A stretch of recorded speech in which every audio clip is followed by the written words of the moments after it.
الحمدللہ رب العالمین والصلاة والسلام علی سید الانبیاء والمرسلین اما بعد فاعوذ باللہ من الشیطان الرجیم بسم اللہ الرحمن الرحیم۔ الحمدللہ خواجہ صاحب اللہ رحمہ خواجہ غریب نواز رضی اللہ تعالی عنہ اور تصوف کے موضوع پر ہماری گفتگو جاری و ساری ہے۔ تصوف کی تعریف مختلف انداز سے کی گئی تھی اور ہم نے دو تعریفیں اس اعتبار سے کہ اس میں علم ظاہر علم باطن ہر چیز اس میں شامل ہو جاتی ہے اس کا انتخاب کیا تھا، جن میں سے پہلی ہے کہ نبی کریم صلی اللہ علیہ وسلم کی شریعت کی اتباع کرنے کا نام تصوف ہے، اور دوسرا اللہ تعالیٰ کے احکام جو امر کہلاتے ہیں، اوامر ہیں کہ کرو کرو، اور نواہی وہ احکام جو کسی چیز کی ممانعت یا اسے روکنے پر مشتمل ہیں ان پر صبر کرنا۔ اگر ہم اس تعریف کے پیش نظر دیکھیں تو تصوف کے اندر ایک اور بہت ضروری چیز ہمیں نظر آتی ہے، اور وہ ہے نیکی کا حکم کرنا اور برائی سے روکنا۔ آج ہمارا موضوع یہی ہے۔ خواجہ صاحب علیہ رحمہ نے اپنی پوری زندگی تبلیغ دین میں صرف کی ہے۔ جب تک وہ انیشیل اسٹیج پر رہے تو محدود پیمانے پر جو قریبی تھے ان کو آپ تلقین فرماتے رہے، اور جب آپ نے سفر کر کے باقاعدہ علوم دینیہ حاصل کیے، فرض عین فرض کفایہ، اور اس کے بعد اپنے مرشد کی صحبت میں رہ کر آپ نے روحانی ترقیوں کی تکمیل کو حاصل کر لیا، تکمیل کر لی، کمال کو حاصل کر لیا، تو پھر باقاعدہ نبی کریم صلی اللہ علیہ وسلم کے حکم پر آپ انڈیا تشریف لائے اور وہاں پر آپ نے تبلیغ دین کا آغاز کیا۔ یہ وہ اجتماعی اور بڑے پیمانے پہ تبلیغ ہم کہہ رہے ہیں، ورنہ تو ہر دور میں یہ تبلیغ دین آپ کرتے رہے ہیں۔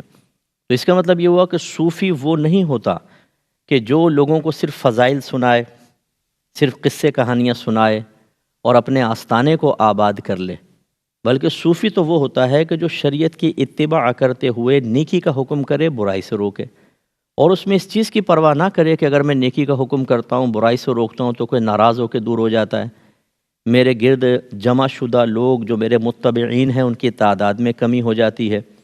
اس لیے کہ اگر تبلیغ دین سے کمی ہوتی، اگر تبلیغ دین سے لوگ متنفر ہو کے دور بھاگتے، تو خواجہ صاحب 90 لاکھ تقریباً کفار کو مسلمان نہ کرتے، ایک اندازے کے مطابق جو لکھا گیا ہے۔ اس کے علاوہ لاکھوں لوگ ہر وقت آپ کی طرف مائل نہ رہتے۔ سیدنا شیخ عبد القادر جیلانی رضی اللہ تعالی عنہ کے ماہانہ اجتماع میں 70 ہزار کی پبلک نہ ہوتی۔ اصل میں ہمارے دل میں ایک خوف ہوتا ہے، ہم مکمل طور پہ تصوف اختیار اس لیے نہیں کرنا چاہتے کہ وہ خوف ہمیں روک رہا ہوتا ہے، اور وہ خوف کیا ہے؟ لوگ ناراض ہو جائیں گے، میں کیوں کسی کو اپنے سے برا کروں، میں کیوں برائی مول لوں، میں کیوں اپنے آستانے کو ویران کروں، وہ یہ ذہن میں ہوتا ہے۔ تو اس لیے پہلی بات تو یہ ہوتی ہے کہ خود صوفی کو کامل ہونا چاہیے، اور مثال کے طور پہ آپ اگر کوئی شیخ ہیں، آپ پیر حضرات ہیں، آپ وہ صوفی ہیں کہ جن کی لوگ اتباع کرتے ہیں، تو پھر لازم بات ہے کہ آپ اپنی اتباع کروانا چاہتے ہیں تو بزرگوں کی اتباع کریں، خواجہ صاحب کو پڑھیں، ان کے طرز اور طور طریقے کو اختیار کریں۔ خواجہ صاحب کامل و اکمل شخصیت تھے، تو سب سے پہلے صوفی کو کامل و اکمل بننا چاہیے، اور اس کی کاملیت اور اکملیت کا ایک پہلو یہ بھی ہے کہ وہ نیکی کا حکم کرے، برائی سے روکے۔ اگر کوئی یہ نہیں کرتا ہے، مصلحتاً خاموش ہوتا ہے، اجازت شرع کے بغیر اپنے ذاتی مفادات کو ختم ہوتا دیکھ کر یا اس میں کمی دیکھ کر یا نقصانات کے خوف کے پیش نظر، حالانکہ وہ نقصانات ذاتی قسم کے ہیں، وہ کوئی اللہ کے لیے نہیں ہیں، تو اب اگر وہ اس کو ترک کرتا ہے تو لازم بات ہے کہ وہ ناقص انسان ہے، وہ اپنے اکابرین کے طریقے پہ نہیں چل رہا۔ یاد رکھیں کہ اللہ تبارک و تعالیٰ نے قرآن عظیم میں نیکی کا حکم کرنا، برائی سے روکنا، اسی طرح نبی کریم صلی اللہ علیہ وسلم نے اپنی احادیث میں اس موضوع پہ بہت کلام کیا۔ اب یہ کیسے ہو سکتا ہے کہ ایک صوفی ہو اور وہ قرآن و حدیث کے خلاف چلے، یا خواجہ صاحب قرآن و حدیث کے خلاف چلتے؟ ایسا ہرگز نہیں ہے، وہ تو اتباع شریعت کر کے ہی اللہ کی بارگاہ میں مقبول ہوئے۔ اس لیے اس پہلو پر غور و تفکر کرنا ہر مسلمان کے لیے، اور خصوصاً خواجہ غریب نواز کے محب کے لیے انتہائی ضروری ہے۔ دیکھیے سورہ عصر میں اللہ تعالیٰ نے واضح فرمایا، ان الانسان لفی خسر، بے شک تمام انسان خسارے میں ہیں، تمام انسان۔ اب ان تمام کے اندر تو اگر ہم صرف اگلی حصے کو نہ دیکھیں، انسان میں تو انبیاء علیہ السلام بھی ہیں، صحابہ کرام، اہل بیت اطہار، اولیاء اعظام، مجتہدین، نیک پرہیزگار لوگ، اور کفار، گناہگار، مرتد، سب اس میں شامل ہیں۔ تو کیا سب خسارے میں؟ نہیں، اللہ سے اللہ تعالیٰ نے استثناء فرمایا، اور آگے 3 گروہوں کا ذکر کیا کہ سب خسارے میں ہیں، لیکن یہ 3 گروہ ایسے ہیں کہ یا یہ 3 اوصاف ایسے ہیں کہ جس کے اندر ہوں گے وہ خسارے سے باہر ہو جائے گا۔ الا الذین آمنوا وعملوا الصالحات وتواصوا بالحق وتواصوا بالصبر، جو ایمان لائے، انہوں نے نیک عمل کیے اور آپس میں حق اور صبر کی تلقین کرتے رہے۔ ایمان اور نیک عمل کا تعلق ہماری ذات کے ساتھ ہے، اور صبر کی تلقین اور حق کی تلقین کرنا، اس کا ہماری ذات کے ساتھ ساتھ دوسرے کے ساتھ بھی تعلق ہے۔ اس کا مطلب ہے کہ ہمیں سمجھایا جا رہا ہے ایمان کو بھی کامل کرو، عقائد کو ٹھیک کرو، نیک اعمال پر استقامت حاصل کرو، اور اس کا مطلب اس کے بعد یہ نہیں کہ یا شیخ اپنی اپنی دیکھ بھائی ہم تو نیک بن گئے، ہمیں کیا ضرورت ہے۔ بعض کہتے ہیں ہمیں کیا ضرورت ہے یار، خواہ لوگ ناراض ہو جاتے ہیں۔ ضرورت ہے، اس لیے کہ آپ خسارے سے باہر ہونا چاہتے ہیں، آپ اپنے اکابرین کے طریقے پہ چلنا چاہتے ہیں۔ تو تیسری چیز یہ ہے کہ پھر نیکی کا حکم کرو اور برائی سے روکو۔ نبی کریم صلی اللہ علیہ وسلم نے دیکھیں کیا فرمایا۔ حضرت ابو سعید خدری رضی اللہ تعالیٰ عنہ کہتے ہیں کہ میں نے نبی کریم صلی اللہ علیہ وسلم کو کہتے ہوئے سنا، من رأى منکم منکرا، تم میں سے جو کسی برائی کو دیکھے، فلیغیرہ بیدہ، تو اسے چاہیے کہ اپنے ہاتھ سے اس کو بدل دے، فإن لم یستطع فبلسانہ، اگر وہ ہاتھ سے بدلنے پر قدرت نہیں رکھتا تو اپنی زبان سے بدل دے، فإن لم یستطع فبقلبہ وذلک اضعف الایمان، اور اگر وہ زبان سے بھی نہیں بدل سکتا تو کم از کم اس کو دل میں برا جانے، یعنی دل سے بدل دے۔ لفظی ترجمہ تو یہ یعنی دل میں برا جانے، اور یہ ایمان کا کمزور ترین درجہ ہے۔ اب میں اگر آپ سے پوچھوں یہ بتائیں کہ خواجہ صاحب علیہ رحمہ ایمان کے کامل درجے پر تھے یا کمزور؟ کامل، کمزور تو نہیں تھے۔ انڈرسٹوڈ ہے کہ سرکار نے 3 درجے بیان فرمائے، تو خواجہ صاحب معاذ اللہ کو تیسرے پہ تو ہو نہیں سکتے کہ برائی دیکھیے چھوڑو یار کون کرے۔ یہ آج کل ہمارے ہاں ہو رہا ہے کہ ہم تبلیغ دین اس لیے چھوڑ بیٹھے ہیں کہ سامنے والا ناراض ہو جائے گا، میرے متبعین کی تعداد میں کمی ہو جائے گی۔ ہر اتوار کو، ہر جمعرات، ہر جمعے لوگ ہمارے پاس آتے ہیں، جب ہم نیکی کا حکم کرنا، برائی سے روکنا چھوڑیں گے تو بھاگ جائیں گے۔ اس لیے کہ بزرگان دین فرماتے ہیں کہ جب تم نیکی کا حکم کرو گے، برائی سے روکو گے، تو یہ تمہارا کوئی دوست نہیں چھوڑے گا۔ یعنی بعض بزرگوں کے تجربے میں یہ آیا کہ ان لوگوں کے بارے میں خاص طور پہ جو نہیں چاہتے کہ ہمیں نیکی کا حکم کرو، برائی سے روکو۔ اس لیے آپ دیکھیں کہ اگر کوئی کسی کو نماز کی تلقین کرتا ہے 1 دفعہ 2 دفعہ، اب اگر وہ دور سے آ رہا ہوگا نا تو یہ دیکھ کے بھاگ جائے گا، پھر کسی پلر کے پیچھے، درخت کے پیچھے سے پوچھ رہا ہوگا مولوی گیا کہ نہیں گیا؟ بھائی کیوں چھپ رہا ہو؟ یار وہ آ کے نماز کے کہتا ہے، جب بھی آتا ہے نماز پڑھ لو، یہ کر لو۔ یعنی ہم لوگ، اس کا مطلب یہ ہوا کہ جب آپ تبلیغ دین کرتے ہیں تو ایک یہ بھی ہو سکتا ہے کہ کچھ لوگ بھاگیں، لیکن جیسے ہم نے سمجھایا کہ ضروری نہیں کہ بھاگیں، بلکہ اللہ تبارک و تعالیٰ اس کے بدلے میں جب کہ آپ اچھے انداز سے تبلیغ کرتے ہیں، جیسے خواجہ صاحب نے کی، جیسے میرے آقا نے تبلیغ کی، دیکھیں بدل کر رکھ دیا ماحول۔ زمانہ جاہلیت کے لوگ اس طرف مائل ہوئے اور علمیت کے اندر کمال حاصل کیا، ایسے شیخ عبد القادر جیلانی، ایسے دیگر صوفیاء اعظام کو آپ دیکھیں۔ خصوصاً ہمارے بر صغیر پاک و ہند میں دین اسلام صوفیہ کے ذریعے پھیلا، اور اس کی پہلی اصل کیا ہے؟ بھئی نیکی کا حکم کیا نا، اسلام قبول کرو، کفر کو چھوڑ دو، یہی کہا نا، یا برائی سے روکنا، کفر کو چھوڑ دو، اسلام قبول کرو، برائی سے منع کیا۔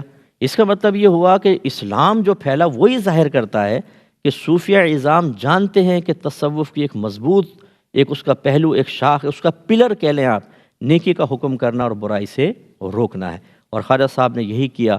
وہ چونکہ اب جیسے اس میں درجہ بندی علماء نے بیان کی کہ ہاتھ سے بدلنے کا مطلب جس میں اتنی طاقت ہو کہ وہ برائی کو ہاتھ سے ختم کر دے، اس میں حاکم اسلام ہوتے ہیں جن کے جو ریاست جن کے ہاتھ میں ہوتی ہے۔ اس کے علاوہ بعض اوقات ٹیچر ہوتا ہے، وہ ہاتھ سے بدل سکتا ہے، سزا دے سکتا ہے اور برائی کو ختم کر سکتا ہے۔ ایسی شوہر ہے جو اپنے گھر کا سرپرست ہے اور اللہ نے اس کو طاقت دی ہے، وہ کر سکتا ہے۔ ایسے گھر میں جو خواتین ہوتی ہیں وہ بچوں پہ سختی کر کے برائی کو ختم کر سکتی ہیں، یعنی طاقت کے زور پر۔ اگر ایسا نہیں کر سکتے تو زبان سے کہیں۔ یہ خاص طور پہ علماء اعظام، جب علماء ہی اپنی زبان سے بات کہنا چھوڑ دیں گے، جب مشائخ اعظام ہی مصلحتوں کے شکار ہو کر نیکی کا حکم کرنا، برائی سے روکنا چھوڑ دیں گے، جو مصلحتیں اور مصالح فاسدہ میں نے آپ کی خدمت میں ذکر کیے، تو نتیجہ کیا نکلے گا؟ وہ نکلے گا جو آج نظر آ رہا ہے۔ ایک آدمی یہ کہتا نظر آتا ہے کہ جی میں 10 سال سے فلاں آستانے سے وابستہ ہوں، لیکن اس کی عملی حالت آپ دیکھیں تو انتہائی غلیظ اور ناگفتہ بے حالت ہوتی ہے۔ اور جب اس سے پوچھا جاتا ہے، کیونکہ میرا بڑا مشاہدہ ہے، میں 30 سال سے تقریباً تبلیغ دین کر رہا ہوں، کہ جب ان سے کراس کویسچننگ کی گئی کہ آپ کی حالت کیوں ہے، تو وہ کہتے ہیں ہمیں کچھ نہیں کہا جاتا، ہم پہنچتے ہیں وہاں پہ بیٹھتے ہیں، فضائل کے بیان سنتے ہیں، کھاتے پیتے ہیں زبردست قسم کا، تھوڑی تعریف کی، نذرانہ پیش کیا، گھر واپس چلے گئے۔ کیا خواجہ صاحب نے یہ کیا تھا؟ کہ غوث پاک نے یہ کیا تھا؟ انہوں نے تو تبلیغ دین کی تھی۔ اسی سے تو جب آپ برائی کا نیکی کا حکم کرتے ہیں، برائی سے روکتے ہیں، ایک اپنے متبع، ایک اپنے ساتھی، ایک اپنے قریبی شخص کا تجزیہ کرتے ہیں، مشاہدہ کرتے ہیں اور اس میں برائی پاتے ہیں، تو دل بے چین ہو جاتا ہے۔ اولیاء اعظام کا یہ مسئلہ ہے کہ دل پریشان ہو جاتا ہے کہ یہ ایسا نہ ہو کہ میری صحبت میں رہنے کے باوجود شیطان اور نفس اس کو لے اڑیں، اور پھر شریعت کی طرف سے پابندی بھی ہے، حکم کرو تو پھر وہ زبان سے اور بعض اوقات سختی سے بھی کرتے ہیں۔ جیسے جنگوں میں بھی حصہ لیا اولیاء اعظام نے، جہاد کی ہیں باقاعدہ، صحابہ کرام نے نہیں کیا، نبی کریم نے کیا۔ پھر اور ہندوستان میں کتنا جہاد ہوا ہے اور مسلمان غالب آئیں۔ تو خلاصہ کلام یہ ہے کہ پھر دوسرا درجہ ہے زبان سے کہنے کا، تیسرا درجہ ایک عوامی درجہ ہوتا ہے۔ کوئی اگر بہت ہی مضبوط آدمی گناہ کر رہا ہے، خطا کر رہا ہے، یا مضبوط نہیں ہے، کمزور ہے، لیکن آپ کی اطاعت کے لیے تیار نہیں ہے، تو آپ کا کام ہے کہ، اور آپ کو سمجھ میں بھی آتا ہے کہ اگر میں کروں گا لڑائی جھگڑا کرے گا، فتنہ فساد کرے گا، تو پھر کم از کم دل میں تو برا جانے نا۔ اس میں یہ لکھا ہے فتاوی عالمگیری میں کہ اگر آپ کو یقین ہے کہ آپ کے تبلیغ دین سے سامنے والا نیکی کو اختیار کرے گا اور برائی کو چھوڑ دے گا، پھر تو واجب ہوتا ہے اس کو کہنا۔ اب اگر آپ نہیں کہیں گے تو آپ نے ظلم کیا ہے اپنی ذات پر بھی، اور اس شخص پہ بھی ظلم کیا ہے، اور آپ نے دین اسلام کے ساتھ ناانصافی والا معاملہ کیا۔ لیکن اگر آپ کو یقین ہے کہ نہیں مانے گا، کہوں گا نہیں مانے گا، پھر بھی افضل یہ ہے کہ کہیں، کوئی نقصان تو نہیں ہے۔ بعض لوگ کہتے ہیں وہ سب مانتے نہیں لوگ تو کیا فائدہ کہنے کا؟ میں ہی عرض کرتا ہوں، اگر آپ کی گورنمنٹ یہ اعلان کر دے کہ آپ کسی کو تبلیغ دین کریں، 1000 روپے ملیں گے، اور سامنے والا بات مان لے گا تو 2000 ملیں گے، کیا اب آپ اس لیے تبلیغ چھوڑ دیں گے جی سامنے والا نہیں مانتا؟ نو، آپ کہیں گے 1000 تو آئے گا بھائی، مانے نہ مانے۔ یہی مذہب اسلام کا معاملہ ہے، لیکن ہم اس کو اختیار نہیں کر رہے ہوتے، ٹھیک ہے نا؟ تو دل میں اس کو، تو یہ اگر آپ سمجھتے ہیں یہ مان جائیں گے تو واجب، نہیں مانیں گے افضل ہے کہنا۔ تیسرے درجہ ہوتا ہے کہ نہیں، لڑائی جھگڑا کریں گے، گالی گلوچ کریں گے، مار پیٹ کریں گے، ایسی صورت میں چھوڑ دینا افضل ہے، پھر ان کو حال پہ چھوڑ دیں، ٹھیک ہے، آپ کی کوئی گرفت نہیں ہے۔ لیکن اس میں بھی بعض بزرگان دین نے یہ لکھا ہے، اور فتح عالمگیری میں بھی ہے، کہ اس صورت میں بھی اگر کوئی تبلیغ کرے تو وہ مجاہد ہے، بڑا جہاد کرنے والا ہے، کہ آپ پرواہ نہیں کر رہے کہ ٹھیک ہے مارو، جیل میں ڈالو، کچھ بھی کرو، آپ تبلیغ کریں، لیکن ہر ایک اس کا متحمل نہیں ہو سکتا۔ ہم لوگ کمزور ہوتے ہیں، بعض اوقات پوری فیملیز پیچھے ہوتی ہیں، سرپرست کوئی بند کر دیا جائے، اس کو مار دیا جائے، تو پھر پیچھے والوں کا کوئی پرسان حال نہیں، بلکہ ان کے ساتھ بھی پھر غلط قسم کے معاملات ہوتے ہیں۔ ان صحیح مصلحتوں کی بنا پر پھر شریعت، دیکھیں کتنی نفیس شریعت ہے ہماری، اگر ہر شخص کو مکلف بنا دیا جاتا تو آزمائش تھی نہیں تھی، تو اس میں بس اتنا کہہ دیا اپنے دل میں اس کو برا جانو۔ یہ 3 درجے ہیں۔ اب اگر غور کریں چوتھا درجہ کون سا ہوگا؟ تیسرے درجے میں اضعف الایمان سرکار نے قرار فرمایا، وہ ایمان کا کمزور ترین درجہ ہے۔ اس کا مطلب ہے اس سے آگے کے درجات تو مثال کے طور پر کہ ایک ہوتا ہے راضی رہنا گناہ سے، جیسے ہم اپنے گھروں کے اندر دیکھتے ہیں، بعض اوقات گھر والے نماز قضا کر رہے ہیں، بیوی نماز قضا کر رہی ہے، بچے، شوہر کو کوئی پرواہ نہیں ہے، ماں باپ گناہ کر رہے ہیں، کوئی پرواہ نہیں ہے، اولاد گناہ کر رہی ہے، کوئی پرواہ نہیں ہے۔ اس کا مطلب ہے نہ آپ زبان سے روک رہے ہیں، نہ ہاتھ سے روک رہے ہیں، نہ دل میں برا جان رہے ہیں، تو آپ تو ایمان کے کمزور ترین درجے سے بھی نیچے آ گئے۔ اب خطرہ یہ ہے کہ شیطان کبھی بھی ایمان کو ضائع کر دے۔ اس سے ایک اور بدترین درجہ ہے، وہ ہے گناہ پہ خوش ہونا اور سامنے والے کی حوصلہ افزائی کرنا اور اس کو ترغیبیں دینا۔ جیسے بعض آوارگر دوست ہوتے ہیں، یار واہ تو نے یہ کام کیا ہے، اچھا گن پوائنٹ پہ موبائل چھین لیا، ویری گڈ، چوری کر کے لیا ہے، بہت خوب۔ بعض ماں باپ حوصلہ افزائی کر رہے ہوتے ہیں، بچے اسکول سے کوئی چیز اٹھا کے لے آتے ہیں نا، بولتے شاباش پین بڑا اچھا ملا ہے تجھے، یہ گھر میں رکھ دے، واپس لے کے جائے گا، دیکھ لے گا کوئی، یہ آپ خوش ہوئے ہیں اس کے اوپر۔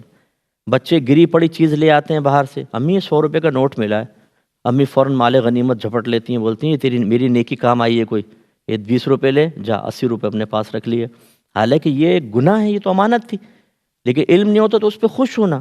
اسی طرح اگر بچہ داڑھی شیو کروا رہا ہے، کتنا خوبصورت لگ رہا ہے میرا بچہ، کتنا اچھا، اللہ نظر بد سے بچائے، یہ داڑھی، کوئی بچی آوارہ گرد بن گئی ہے، وہ برقع اتار کے جا رہی ہے تو ماں خوش ہو رہی ہے، اس کا مطلب ہے ہم تو اور نیچے درجے پر آ گئے۔ ایسے ہی آپ دیکھیں جو یہ سوشل میڈیا سے وابستہ ہمارے دوست ہوتے ہیں، چونکہ اکثر ہماری ایسی گیدرنگ ہوتی ہے، اس میں حوصلہ افزائی ہو رہی ہوتی ہے، اس میں گناہ کی ترغیب ہو رہی ہوتی ہے، ایک شخص کے وصف شرم و حیا کو ختم کر کے کوشش کی جا رہی ہوتی ہے کہ یہ بے حیا ہو جائے، غیرت سے دور ہو جائے، اور گندے اور غلیظ کام جرت مندی اور دلیری کے ساتھ کرنے لگے۔ اس کے لیے اس کو لٹریچر دینا، پڑھنے کے لیے آڈیوز، ویڈیوز، اور اس کی حوصلہ افزائی کرنا یا اس کو ٹونٹنگ کرنا، یار تم مرد ہو کہ عورت ہو؟ وہ گھبرا جاتا ہے اور وہ ثابت کرنے کی کوشش کرتا ہے کہ نہیں واقعی میں مرد ہوں، عورت نہیں ہوں، تو وہ ان کے ساتھ برائی میں تعاون کرتا ہے۔ یہ کون سا درجہ ہے؟ بدترین درجہ ہے۔ کیا خواجہ صاحب نے کبھی ایسا کیا؟ بولیے، کسی ولی نے کیا؟ تصور میں بھی آ سکتا ہے؟ اور اگر کوئی ایسا ہو کہ وہ اپنے مریدین کی ہی حوصلہ افزائی کر رہا ہو، تم کون ہو؟ چور، شاباش۔ تو کون ہے؟ جواری، شاباش۔ تم رشوت لیتے ہو، شاباش۔ آستانے میں پیسہ دیتے رہو، باقی چھوڑ دو۔ یہ کون سا تصوف ہے؟ اس لیے سمجھنا چاہیے کہ خواجہ صاحب علیہ رحمہ سے اگر ہم محبت کرتے ہیں، پیار کرتے ہیں، تو ہمیں ان کے اس طریق کو اختیار کرنا ہی ہوگا۔ اس پہ دیکھیے، میں آپ کو ایک حدیث عرض کرتا ہوں۔ دیکھیں، نبی کریم صلی اللہ علیہ وسلم نے ارشاد فرمایا کہ بنی اسرائیل پر اللہ نے ایک ان کے طبقے پر عذاب نازل کرنے کے لیے فرشتوں کو بھیجا۔ تو فرشتوں نے اللہ تعالیٰ کی بارگاہ میں عرض کیا، رب کریم جس بستی پہ تو عذاب نازل فرمانا چاہتا ہے اس میں تو کچھ نیک لوگ بھی موجود ہیں۔ ان کو حیرت ہوئی کہ یہ نیک لوگوں پر بھی عذاب، یہ تو اچھے لوگ ہیں۔ تو اللہ تعالیٰ نے ارشاد فرمایا کہ ان پر بھی عذاب نازل کرو اور ان کی چیخیں مجھے سناؤ، اس لیے کہ جب یہ کسی کو برائی کرتے دیکھتے ہیں تو اس سے روکتے نہیں ہیں، اس سے راضی رہتے ہیں۔ اس کا مطلب جتنے ہمارے سننے والے ہیں، جو ہمیں ابھی غور سے سن رہے ہیں، جو خواجہ صاحب سے محبت کا دعویٰ کرتے ہیں، جو اپنے اکابرین کی تعلیمات پہ چلنا چاہتے ہیں، خدا را وقت احتساب ہے۔ سوچئے، سب سے پہلے اپنی ذات کے بارے میں سوچیں۔ سب سے پہلے نیکی کا حکم کرنا، برائی سے روکنا ایک آئینے میں جو کھڑا شخص ہے نا، اس کو کرنا چاہیے۔ اور وہ کیسے ہوگا؟ آپ آئینے میں کھڑے ہوں گے تو اپنے عکس نظر آئے گا نا۔ سب سے پہلے ہمیں خود کو نیکی کا حکم کرنا، برائی سے روکنا، اپنی غلطیوں کو پہچاننا، اپنا احتساب کرنا، اور پھر ان برائیوں کو دور کر کے اس پہ صبر اختیار کرنا، جیسے ہم نے ایک پروگرام میں تفصیلی اس پر کلام کیا ہے، یہ ضروری ہے۔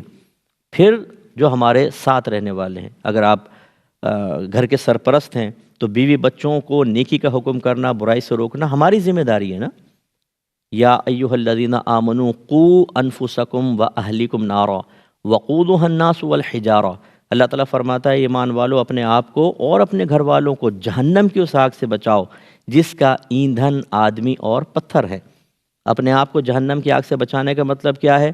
ہم علم دین سیکھیں، اس کے تقاضے کے مطابق عمل کریں، جو اللہ تعالیٰ نے فرض واجب رکھی چیزیں ان کو پورا کریں، اور گناہوں سے بچیں۔ تو گویا کہ ہم نے اپنے آپ کو جہنم کی آگ سے بچا لیا، اور اپنے گھر والوں کو جہنم کی آگ سے بچانے کا مطلب ہے ان کو علم دین سکھائیں، کم از کم فرض علوم سکھائیں، نیکی کا حکم کریں اور برائی سے روکیں۔ لیکن آپ یہ دیکھیں گے کہ ہمارے ہاں اب یہ چیزیں نہیں ہو رہی ہیں۔ ہم نہ نیکی کا حکم کر رہے ہیں نہ برائی سے۔ جو قریبی لوگ ہیں خاص طور پر ان کو ہم نے چھوڑ دیا ہے۔ اگر ایک ٹیچر ہے، کچھ اسٹوڈنٹس اس کی خدمت کرتے ہیں، زیادہ اس کی تعظیم کرتے ہیں، تو ہم نے دیکھا ہے کہ عمومی طور پہ ان کو کچھ بھی نہیں کہا جاتا۔ ایسی اگر کوئی بعض اوقات ایسا بھی دیکھا ہے، دینی حلقے کے اندر دیکھا ہے کہ اگر کوئی زیادہ ہمیں فائدہ پہنچاتا ہے، اب چاہے وہ گناہ گار ہو، اس کو تلقین نہیں ہوگی، باقی سب کو تلقین ہوگی۔ تو یہ غلط چیز ہے نا، اس طریقے سے نہیں ہونا چاہیے۔ تو پھر سب سے پھر اپنے متبعین، اس طرح آپ آفس میں ہیں، آپ کے کچھ دوست ہیں جو آپ کے ساتھ رہتے ہیں، آپ کو یہ فرض ہوتا ہے کہ ہم غور و تفکر کریں کہ ان کی برائیوں کو دیکھ کر کوشش کریں کہ ان برائیوں کو دور کریں۔ اس کے بعد ہوتا ہے پھر ایک اور کہ جتنا اللہ نے آپ کو رسائی دی ہے، جتنی وسعت عطا فرمائی ہے، آپ اس معاشرے سے برائی کو دور کرنے کے لیے اپنا کردار ادا کریں۔ اور اس حوالے سے میں یہ کہتا ہوں کہ سوشل میڈیا اس وقت اللہ کی بہت بڑی نعمت ہے۔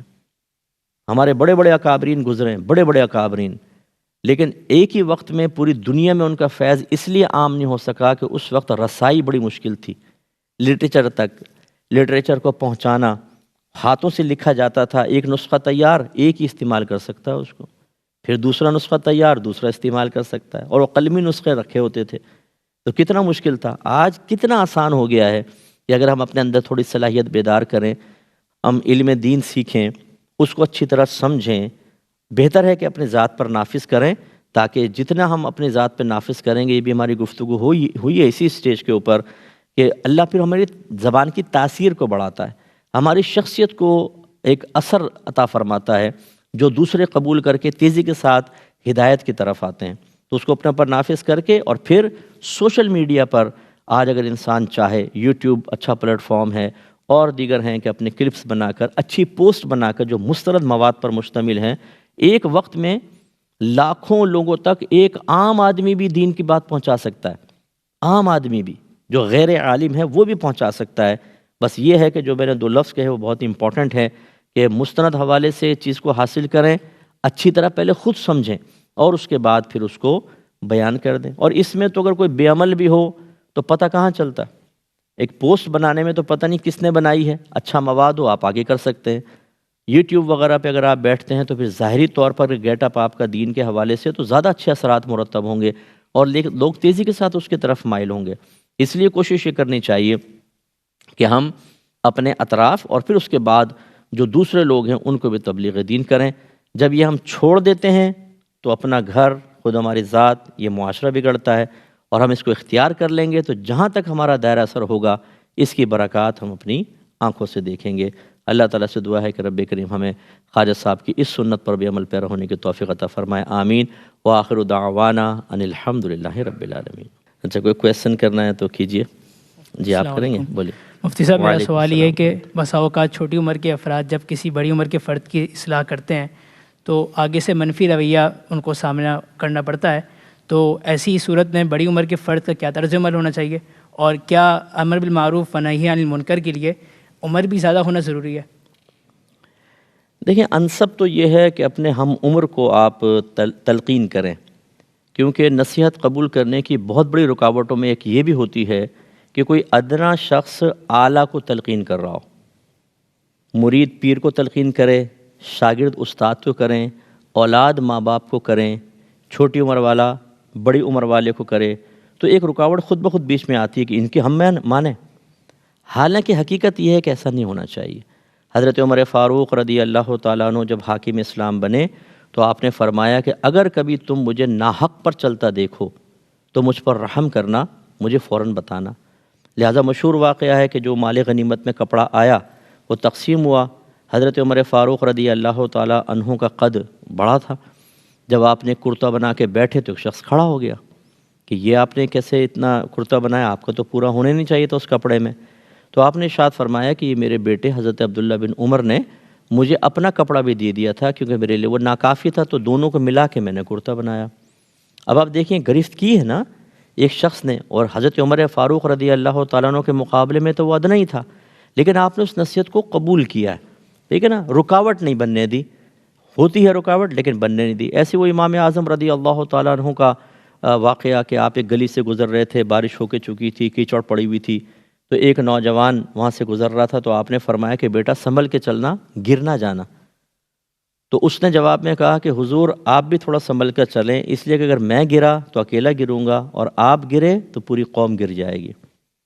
اب آپ نے تو حصی چیز کو مراد لیا، اس نے معنوی چیز کو مراد لیا۔ آپ کیچڑ کے بارے میں کہہ رہے تھے، اور اس کا کہنا یہ تھا کہ آپ کو غلطی مت کیجیے گا ورنہ قوم اس کی پیروی کرے گی یا گناہوں پہ دلیر ہوگی تو آپ کی گرفت ہوگی۔ اب وہ چھوٹا تھا نا، اس نے تلقین کی، یقینی سی بات ہے کہ یہ رکاوٹ بننی چاہیے تھی، ایک فطری تقاضا ہے، لیکن بڑے بننے نہیں دیتے۔ تو آپ کا جواب یہی ہے کہ پہلی بات تو یہ کہ یہ چیز رکاوٹ بن جاتی ہے، ہونا نہیں چاہیے۔ آپ اپنے ہم منصب کو کریں، برابر کے لوگوں کو کریں، لیکن اگر کوئی چھوٹا کر دیتا ہے اور صحیح بات کہہ رہا ہے تو پھر بڑے کو چاہیے کہ وہ اس کو قبول کرے، اگر واقعی غلطی ہے تو قبول کرے۔ اور چھوٹوں کے لیے میری پھر نصیحت یہ ہے، ہماری تلقین یہ ہے کہ اگر کبھی ضرورت پیش آ ہی جائے تو پھر سب سے پہلے تو ایک موقع محل کو دیکھا جائے۔ جیسے مثال کے طور پہ والدہ کی کوئی خطا نظر آئی ہے، اب ان کو چھوڑ دینے کا مطلب کیا ہے؟ یہ سوچ کے کہ میری والدائیں عمر میں بڑی ہیں، منصب میں بڑی ہیں، چھوڑ دیں۔ سوچئے اگر اس غلطی پر آپ کی والدہ کی میدان محشر میں گرفت ہوگی، یا خدا نخواستہ اللہ کی طرف سے جہنم کا حکم دے دیا گیا، آپ کے لیے پچھتاوا ہوگا کہ نہیں ہوگا کہ کاش میں منع کرتا؟ اس لیے نیت اور قصد و ارادہ یہ رکھیں کہ میں اپنے بڑوں کو بروز قیامت احتساب سے اور اللہ کی ناراضگی اور جہنم سے بچا رہا ہوں، ٹھیک ہے؟ یہ اچھا قصد و ارادہ کر کے پھر موقع محل، یہ نہیں کہ سب کے سامنے بڑوں کو تلقین کرنا، کوئی ماننے والا ہونا وہ بھی نہیں مانے گا اگر آپ سب کے سامنے ٹوک دیں گے، اس وقت آپ نے غلطی دیکھی تو نوٹ کر لیں لیکن بولے نہیں، تنہائی کے اندر پھر ان کا موڈ دیکھیں، بعض اوقات پہلی کوئی ہائپر ہے، آپ جا کے پہنچ گئے، کل آپ نے ایسا کیا تھا، وہ کہاں مانے گا غصے کے اندر؟ اس لیے اللہ نے فرمایا ادعو الی سبیل ربک بالحکمت والموعظۃ الحسنہ، اللہ تعالیٰ کے دین کی طرف بلاؤ اچھی اور پختہ تدبیر کے ساتھ۔ تو اس کا طریقہ پھر یہ ہوگا کہ آپ جائیں، تھوڑا ہاتھ پاؤں دبائیں، کوئی تحفہ دیں، ان کی دعائیں لیں، پھر یہ کہیں کہ اگر آپ گزارش کریں کسی کے کپڑوں پہ کیچڑ بڑے کے لگ جائے، اس کو صاف کیا جائے تو بڑے کو ناراض ہونا چاہیے یا نہیں؟ تو وہ کہیں گے بالکل نہیں، وہ تو بہت اچھی بات ہے بھی کیچڑ، تو پھر یہ گزارش یہ کہ یہ برائی کیچڑ ہی ہے، پھر آپ بالکل ادب سے تلقین کریں، اب وہ مانیں ٹھیک، نہیں مانیں آپ کا کام ختم، آپ چھوڑ دیں۔ اسی طرح ٹیچرز کے ساتھ ٹیچر کو براہ راست کریں، یہ تھوڑا مشکل ہوتا ہے، یہ میں اس کو منع کروں گا، لیکن اس کا طریقہ کیا ہے؟ اب جیسے مسجد کے کوئی امام صاحب ہیں، وہ ان سے کوئی خطا آپ کو معلوم ہو رہی ہے، آپ کسی ان نون نمبر سے ان کو میسج کر سکتے ہیں، ایک فیک آئی ڈی بنا کر ای میل کر دیجیے اگر وہ یوز کرتے ہیں، کوئی خط لکھ کر کسی بھی نامعلوم شخص کو کہیں یار اس کو ان کو دے دیجیے گا اور خود غائب ہو جائے، نیچے نام مت لکھیے گا، اپنا نام اور ایڈریس۔ ہمارے یہ بھی ہوتا ہے اخلاص کی کمی کی بنا پر کب ایسے کرتے ہیں نا تو اس پہ پورا نام لکھتے ہیں اور نمبر بھی لکھ دیتے ہیں کہ یہ میرا کارنامہ ہے، تو وہی اخلاص سے کریں، بڑوں کو ظاہر نہ کریں، آپ ان کو کر دیں، یہ اچھی چیز ہے۔ تو خلاصہ کلام یہ ہے کہ بڑوں کو تلقین بڑے ہی کریں تو بہت بہتر ہے، لیکن اگر نہیں ہے تو آپ کوئی اچھا احسن طریقہ اختیار کر کے ان کے منصب کا، ان کے مزاج کا اور وقت کا اور ماحول کا لحاظ کر کے بالکل تبلیغ کر سکتے ہیں۔ اور کوئی کویشچن؟ جی آپ کریں کویشچن کے۔ جی میرا سوال یہ ہے کہ اگر تمام چیزوں کی رعایت کرتے ہوئے کسی کو امر بالمعروف یا نہی عن المنکر کیا جائے، اس کے باوجود بھی وہ اسے قبول نہ کرے، تو اس کے ساتھ ہمارا طرز عمل کیا ہونا چاہیے؟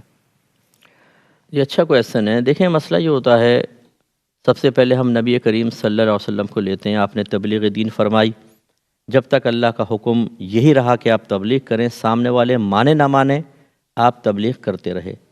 پھر ایک وقت ایسا آیا کہ جب اللہ نے قرآن میں آیت نازل فرمائے کہ آپ ان کو ڈرائیں یا نہ ڈرائیں، یہ ایمان لانے والے نہیں ہیں، یعنی اب آپ ان کو چھوڑ دیں ان کے حال پر، تو نبی کریم صلی اللہ علیہ وسلم نے پرٹیکولر خاص ان لوگوں کو تلقین کرنا چھوڑ دی۔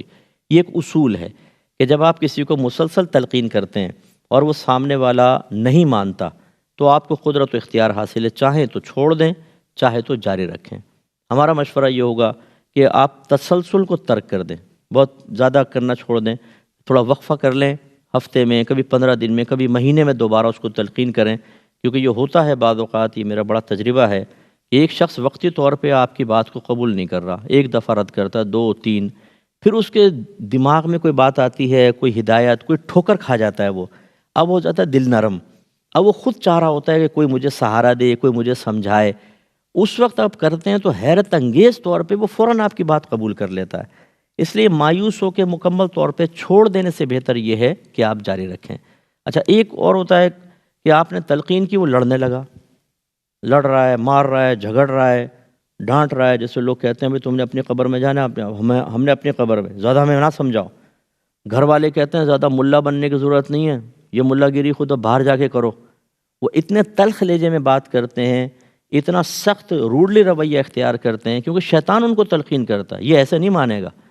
جیسے وہ کویسچن کیا تھا نا کہ وہ فقیر آ کے چپٹ جاتا ہے تو ایسا نہیں مانے گا، ڈانٹ ڈپٹ کے جاتا ہے، تو یہاں جسٹ اپوزٹ ہے کہ فقیر تو گندا کام کر رہا تھا، آپ اچھا کام کر رہے ہیں، تو اس کے ذہن میں، سامنے والے کے ذہن میں شیطان یہ بات ڈالتا ہے، ایسے نہیں مانے گا، سخت رویہ رکھو، ہاتھ بھی مار دو، کوئی مسئلہ نہیں ہے۔ ایسے کو تلقین کرنے کا کوئی فائدہ نہیں، جب آپ کو پتہ ہے وہ مارے گا، پیٹے گا، جب آپ دوبارہ کہیں گے خدا نخواستہ کلمہ کفری نکال دے زبان سے، اس کو مکمل طور پہ چھوڑ دینا جائز ہے، ٹھیک ہے، یعنی تبلیغ چھوڑنا جائز ہے۔ اچھا ایک ایسا طرز عمل ہوتا ہے کہ آپ تبلیغ بھی چھوڑیں گے اور تعلق بھی قطع کریں گے، اس سے تعلق نہ توڑیں کہ ہو سکتا ہے کبھی یہ مان جائے، لیکن ایک اور درجہ ایسا ہوتا ہے، مثال کے طور پر کوئی خدا نخواستہ اللہ کی شان میں گستاخیاں کر رہا ہے، نبی کریم کی شان میں، آل بیت اطہار، صحابہ کرام، یا شریعت کے خلاف باتیں کرتا ہے، اب آپ نے پیار سے سمجھایا 1 بار 2 بار، وہ نہیں مانتا اور آپ یہ سمجھتے ہیں کہ یا تو یہ واقعی دائرہ اسلام سے خارج ہو گیا، جس کو ہم کفر التزامی کہتے ہیں کہ ہم حکم لگائیں کہ یہ مرتد ہو گیا، اور بعض اوقات کفر لزومی ہوتا ہے کہ اسلام سے باہر تو نہیں محسوس ہوتا لیکن احتیاطاً تجدید ایمان اور تجدید نکاح کروانا چاہیے۔ جب اس طرح کی صورتحال ہو جائے تو پھر اس کا سوشل بائیکاٹ کرنا ہوتا ہے کہ وہ تسلسل سے اتنی برائی کے اوپر جاری ہے۔ اسی طرح اعلانیہ گناہ شراب پینے والا، زنا کرنے والا، اس طرح 3 طلاقیں دینے کے بعد بغیر حلالہ کے بیوی کو گھر میں رکھا ہوا ہے، اب آپ سمجھا رہے ہیں پیار محبت سے نہیں مان رہے، تو پھر ایسے اعلانیہ گناہ کرنے والوں کا سوشل بائیکاٹ کرنا واجب ہوتا ہے۔ یعنی اب آپ ان کو نہ اپنی خوشی میں بلائیں، نہ غم میں بلائیں، نہ ان کی خوشی غم میں شرکت کریں، یہ فرض ہے ہم پر۔ اگر ہم میل جول جاری رکھتے ہیں تو اس کا مطلب یہ ہوا کہ ہم نے گناہوں پر اس کو دلیری فراہم کی۔ ایک ہی پریشر کا طریقہ ہے، ہمارا مذہب یہ نہیں کہتا کہ ریاست کو اپنے ہاتھ میں لیں کہ آپ جا کے ماریں پیٹیں، اگر وہ 3 طلاقوں کے بعد میاں بیوی رہ رہے ہیں تو بیوی کے ڈنڈے ماریں، شوہر کو ماریں اور گھر علیحدہ کروا دیں۔ ریاست کا کام ہے، ہمارا نہیں ہے، اس کو ہاتھ میں نہیں لینا ہے۔ تو اب ہم کیا کریں؟ پھر یہ ہے کہ سوشل بیک آؤٹ کریں، واجب ہے تاکہ ان کو گناہوں کا احساس ہو، ورنہ آپ نہیں کریں گے، میل جول رکھیں گے تو پھر یاد رکھیں وہ آگ آپ کے گھر میں بھی آئے گی، کیونکہ آپ کے بچے، آپ کی نسلیں بھی اس عمل کو معمولی سمجھیں گے کہ ہمارے ماں باپ تو مل رہے ہیں، اس کا مطلب وہ عمل اتنا خطرناک نہیں ہے، کل آپ کے گھر میں بھی آگ لگ جائے گی۔ ایسے لوگوں سے دور رہنا انتہائی ضروری ہے۔ اچھا، ایک اور بھی ہوتا ہے ایک صورت کہ آپ کو شدید نقصان کا اندیشہ ہے، جیسے کوئی خطرناک قسم کا فرد ہے کہ جو آپ کو مار دے گا، گولی مار دے گا کچھ، اسے تو تلقین کرنے میں آدمی ڈرتا ہے 50 دفعہ، اس کو اس کے حال پہ چھوڑ دینا ہی بہتر ہوتا ہے، ورنہ ہو سکتا ہے کہ وہ آپ کو آپ کے حال پہ نہ چھوڑے، نہیں ہے؟ تو پھر اس لیے اس طرح کے جو شرری قسم کے لوگ ہوتے ہیں کہ جو تبلیغ دین کے جواب میں وہ اصلاح نہیں سمجھتے، وہ اس کو تنقید کا نام دیتے ہیں، وہ کہتے ہیں انہوں نے ہمیں ذلیل کر دیا، بے عزت کر دیا سب کے سامنے، میری برائی کو کیوں بیان کیا؟ حالانکہ آپ احسن طریقے سے تبلیغ کر رہے ہوں تو پھر ان کو چھوڑ دینا چاہیے۔ یہ پھر ہمارے اکابرین کا معاملہ تھا، جیسے امام حسین رضی اللہ تعالیٰ عنہ نے یزید کے خلاف خروج کیا ہے مقابلہ، کہ جب افرادی قوت آپ کو حاصل ہو گئی اور اتمام حجت ہو گیا کہ آپ طاقت کے ذریعے اس کو تبدیل کریں، تو پھر آپ کے لیے گھر پہ رہنا مناسب نہیں تھا، پھر آپ نکلے ہیں رستے میں، اور میدان کربلا کے جو کربلا کا معاملہ ہوا، میدان کربلا میں جو آپ کے ساتھ کیا گیا وہ مارز وجود میں آیا۔ یعنی سمجھانے کا مقصود ہے کہ جس کو طاقت حاصل ہوتی ہے، جو اپر لیول پر ہوتا ہے، بڑے پیمانے پر ہوتا ہے، تو وہ پھر کرے گا، لیکن ہم نیچے لیول کے لوگوں کی بات کر رہے ہیں کہ جب نقصان کا صحیح اندیشہ ہے تو پھر اس سے اجتناب کریں۔ تو خلاصہ کلام یہ ہے کہ یہ غور کرنا ہوگا، جو آپ کے سوال کا خلاصہ، جواب کا خلاصہ یہ بنے گا کہ آپ یہ دیکھیں کہ جس کے بارے میں امید ہے کہ مان جائے گا، تسلسل سے کوشش جاری رکھیں، جو لڑائی جھگڑا کرے وقفہ کر کے کریں، تعلق رکھیں، لیکن چلیں تلقین کرتے رہیں، لیکن اعلانیہ گناہ یا بہت ہی بڑی گستاخیوں کے معاملات اس میں تلقین کریں، نہ مانیں تو سوشل بائک آؤٹ، اور جہاں پہ شدید نقصان کا اندیشہ ہو وہاں تو تبلیغ نہ ہی کریں تو کوئی مسئلہ نہیں ہے، اور اگر کبھی کریں بھی تو اجتماعی طور پہ کر دیں، بھئی یہ برائی یہ معاشرے میں بہت عام ہے، اب ہو سکتا ہے اس میں بھی ہوں، وہ چل جائے گا تو انشاءاللہ معاملہ ٹھیک رہے گا۔ جی بیٹا آپ۔ السلام علیکم۔ وعلیکم السلام۔ مفتی صاحب، یہ جو تبلیغ دین ہے یہ عام شخص کر سکتا ہے یا صرف عالم دین؟